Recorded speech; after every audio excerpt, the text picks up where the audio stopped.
Hi అండి అందరికీ. అందరూ ఎలా ఉన్నారండి?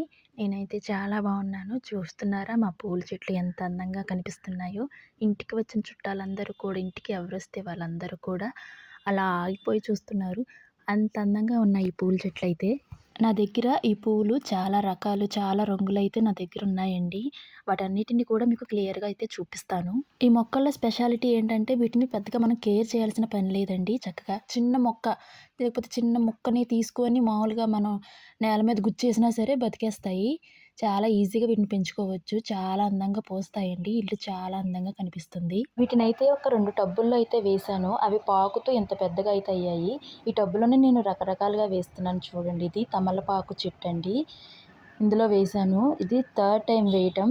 2 సార్లు చనిపోయింది. ఇది మూడోసారి వేస్తే బతికింది. చాలా బాగా పెరుగుతుంది. ఇందులో చూసారా అల్లం మొక్కలున్నాయి. ఇదేమో పుచ్చకాయ మొక్క. ఇది బయట ఎక్కడో ఉంటే నేను తీసుకొచ్చి ఇక్కడ వేశానండి. చక్కగా బతికింది. పూలు కూడా పూస్తుంది. ఇదేమో అల్లం మొక్క చూసారా ఎంత బాగా పెరుగుతుందో. ఇంట్లో కొంచెం మొక్కలుంటే ఇక్కడ తీసుకొచ్చి గుచ్చాను. చక్కగా ఉంది. స్మెల్ కూడా ఆకుల నుంచి స్మెల్ చాలా బాగా వస్తుంది. అలాగే ఇక్కడ చూసినట్టయితే మార్నింగ్ గ్లోరీ అని ఒక ఫ్లవర్ పాదనమాట ఇది. చక్కగా బాగా పెరుగుతుంది. ఆ పాదనమాట అది పెంచుతున్నాను. ఇవి మీషోలో సీడ్స్ తీసుకొని వాటి నుంచి అయితే దీన్ని పెంచుతున్నాను. ఇదొచ్చేసి మనీ ప్లాంట్ మొక్క. ఇవి చూసారా ఎంత రంగురంగులుగా ఉన్నాయో. ఇవే కాకుండా ఇంకా ఏమేమి రకాలు ఉన్నాయో కూడా ఇప్పుడు చూపిస్తున్నాను చూడండి. ఈ పక్కన చూడండి ఇది వాటర్ బాటిల్ అనమాట. పగిలిపోతే ఇలా కట్ చేసి దీంట్లో చామంతి మొక్క అయితే వేశాను. ఇక్కడ కూడా ఈ పూలే వేశాను. అదిగోండి ఇక్కడ అల్లం మొక్క. చిన్న చిన్న మొక్కలేనండి తీసుకొచ్చి పెడితే చక్కగా వచ్చేస్తుంది మొక్క.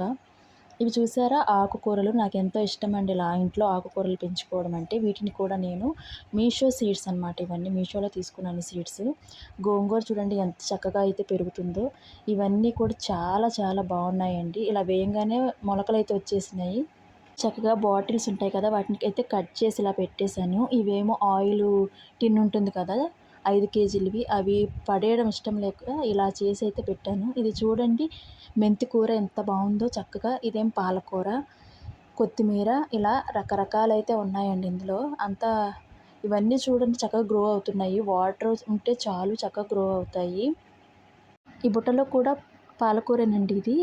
ఏదో రకం అంట పేరు గుర్తులేదు. ఇవేమో బంతి మొక్కలు. వీటిని కూడా సీడ్స్ కూడా నేను మీషోలోనే తీసుకున్నాను. ఇవన్నీ కూడా చక్కగా లెగుస్తున్నాయి మొక్కలన్నీ కూడా. ఇప్పుడిప్పుడే గ్రో అవుతున్నాయి. ఒక్కొక్కటిగా ఇవి కూడా చూపిస్తాను చూడండి. ఇవి ఏ మొక్కలో తెలియదు కానీ ఇదైతే హోలీ హుక్స్ అని మొక్క. అదొక్కటే పెరిగింది. మిగతాయన్ని చనిపోయాయి. ఇవి తులసి మొక్క. ఈ పక్కన ఇవేం మొక్కలో తెలియదండి. పెరిగితే కానీ చూడాలి. ఇదొచ్చేసి పుదీనా మొక్క. పుదీనా మొక్కను చాలా ఈజీగా అయితే గ్రో చేసుకోవచ్చు. చిన్న మొక్కున్నా చాలు దాన్ని పెట్టేసి నాటేస్తే అదే చక్కగా పెరిగిపోతుంది. ఒకసారి పెరిగిందంటే పెద్ద వనమే అయిపోతుంది అది. కాకపోతే దాన్ని ఏం చేయాలంటే ఎప్పుడు కట్ చేస్తూ ఉండాలి. ఇవి చూడండి నేను ఎంత అందంగా అయితే దీన్ని డెకరేట్ చేశానో. ఇవన్నీ కూడా ఆయిల్ డబ్బాలండి. వీటిలో ఇవి వేస్తే చక్కగా పెరుగుతున్నాయి. చూడండి ఇవి లిల్లీలు కూడా ఇలాగే పెంచుతున్నాను. వీటికి మాత్రం కుండీల్లో పెంచుతున్నాను. చామంతులు ఇవి చామంతులండి. చక్కగా అందంగా పెరుగుతున్నాయి. లిల్లీ మొక్కలు చూసారా ఎంత అందంగా ఉన్నాయి లిల్లీ పూలు. ఇవన్నీ కూడా నాకు ఇలా ఇష్టమండి. గార్డెన్ ఇలా చక్కగా చేసుకోవడం ఎంతో బ్యూటిఫుల్గా కనిపిస్తుంది కదా ఇంటికి. పూల మొక్కలే కదా ఇంటికి అందం కదండి. ఇది తమలపాకు మొక్క. చూడండి ఎంత చక్కగా గ్రో అవుతుందో. చాలా బాగుంది కదా. ఈ అందమైన పూల మొక్కల వీడియో ఎలా ఉంది నచ్చితే లైక్ చేసి కామెంట్ చేయండి. సబ్స్క్రైబ్ అయితే చేసుకోండి.